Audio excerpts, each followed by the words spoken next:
Olá, Engenheiro Oliveira aqui. Em resposta a um dos vídeos que nós publicamos aqui no canal durante a semana passada, um em que nós falávamos sobre o que saber antes de começar a construir por etapas e outro em que nós falávamos o que saber ou as etapas de uma construção comum, uma pessoa entrou em contato comigo porque, apesar do vídeo ser esclarecedor, ele ainda estava com algumas dúvidas relativamente ao que fazer, aos primeiros passos para iniciar a sua obra. E por isso eu reuni este vídeo em que eu vou te falar de 5 coisas que você precisa fazer para dar início, para dar o arranque na sua construção.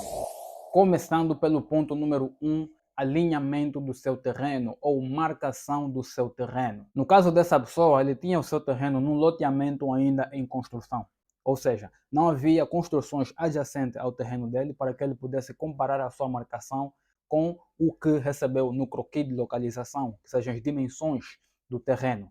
Então eu recomendei fazer uma marcação do seu terreno com um profissional qualificado, como um pedreiro que pode ajudar a fazer essa marcação, ou um topógrafo, porque o terreno dele era muito mais inclinado, tinha um declive lá no fundo do terreno. Então, para não roubar uns centímetros nos terrenos dos vizinhos, eu recomendei fazer a marcação com um topógrafo, seguindo exatamente o croquis de localização que recebeu da administração. Assim, ele já conseguiria ter a informação real de onde começa e termina o seu lote, seguindo todas as informações providenciadas pela administração, sem estar a tirar centímetros de ninguém e possivelmente se colocar em problemas muito mais à frente. Tendo a marcação do terreno feita, passa-se ao ponto número 2, que é a limpeza do terreno. No caso dele, havia muita vegetação rasteira, ou seja, não havia arbustos e plantas muito, digamos assim, detalhadas e complicadas de remover. Então, o primeiro passo que eu recomendei a essa pessoa, que eu recomendo a si também, no que toca a iniciar a sua construção, é fazer uma limpeza do seu terreno, uma limpeza da superfície do seu terreno. Limpar de tudo que é vegetação, de tudo que é material que não devia realmente estar lá, para que você consiga ver o real nível e o estado da superfície do seu terreno. Saindo do número 1 para o número 2, temos movimentos de terra. Agora que está limpo, você consegue ter muito mais clareza no que toca à tomada de decisão para os trabalhos de movimentos de terra que possivelmente serão necessários para o seu terreno. Nada mais são do que fazer um aterro para combater um declive ou um corte de terra, que nada mais é do que remover terra para combater um aclive. Isso também vem muito ligado com todas as estruturas de contenção que você vai precisar para conter a terra que vai colocar ou tirar, para evitar que esta terra caia para os lados dos terrenos dos vizinhos ou para o seu também. Essas estruturas podem ir de vários tipos, desde muro de contenções, gabiões e muitos outros. Tudo isto para nivelar o seu terreno e conseguir ter mais aproveitamento naquilo que for o seu projeto, naquilo que for o seu objetivo a construir. E, se assim não for, você tem todas as informações para tomar então a decisão de adaptar o seu projeto a esta inclinação que está presente no seu terreno ou não. De qualquer das formas, a limpeza do terreno já dá um ponto de partida para que você consiga tomar decisões claras sobre trabalhos de movimentos de terra a serem feitos ou não. E o ponto a seguir a esse é a ligação das benfeitorias, que são a energia elétrica e a água. Depois ou em simultâneo dos trabalhos de terra, eu recomendei ver as benfeitorias, ou seja, a água potável e a energia elétrica. E que retomou que na zona dela é muito mais difícil ter água potável, isto porque a zona está em construção e o ramal da EPAL passa lá muito distante ainda. E na rede da EDEL, a rede ainda estava em construção também, mas que podiam chegar lá com uma rede provisória para que ele conseguisse fazer os seus trabalhos e depois transformar essa rede provisória em permanente.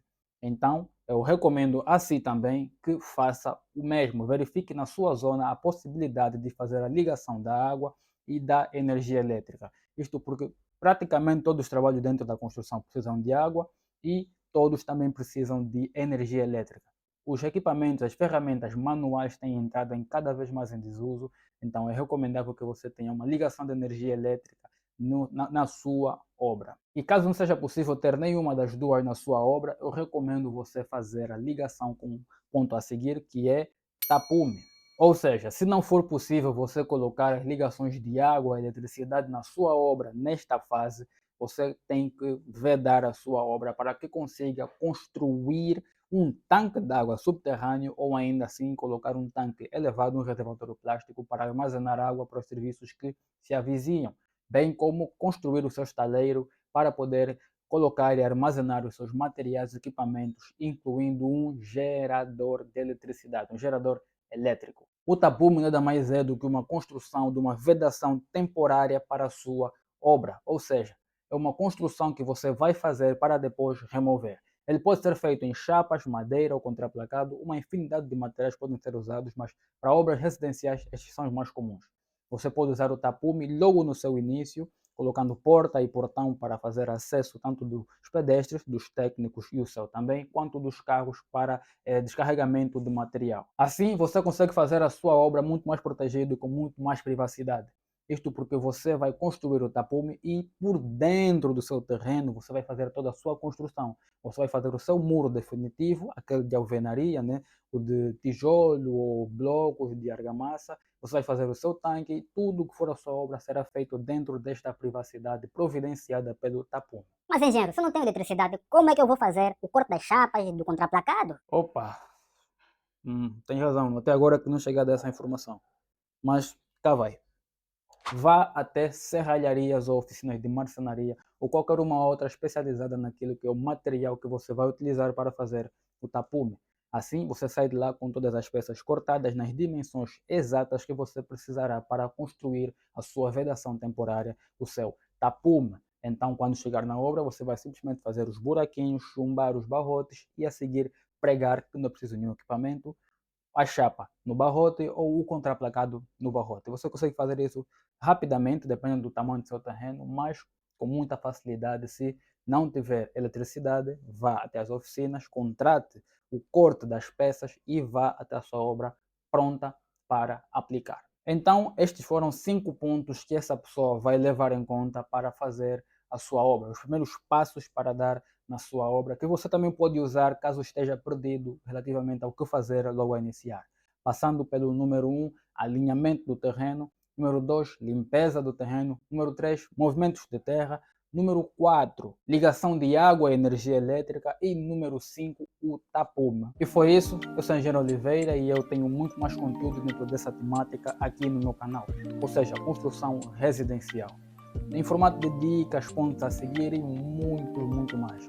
Com o intuito de elucidar, ajudar, informar as pessoas que vão construir, reformar as suas casas, para que não sofram da dor de bolso. A tão malfadada dor de bolso aqui no nosso canal, que é nada mais do que você pagar muito mais do que devia por algo que realmente não vale. Isto vai tanto para materiais, mão de obra, serviços, equipamentos, tudo dentro da esfera da construção residencial, baseado naquilo que é a minha experiência, na minha profissão, no meu dia a dia como engenheiro civil. Então, se isso é o que te interessa, deixa o teu like, porque assim o YouTube entende que é um bom conteúdo e vai recomendar para mais pessoas que precisam dessas informações e assim também vai recomendar para si os nossos próximos vídeos.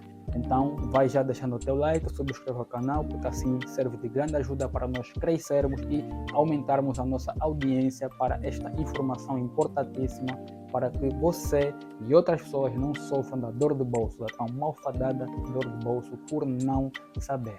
Muito obrigado, até o próximo vídeo.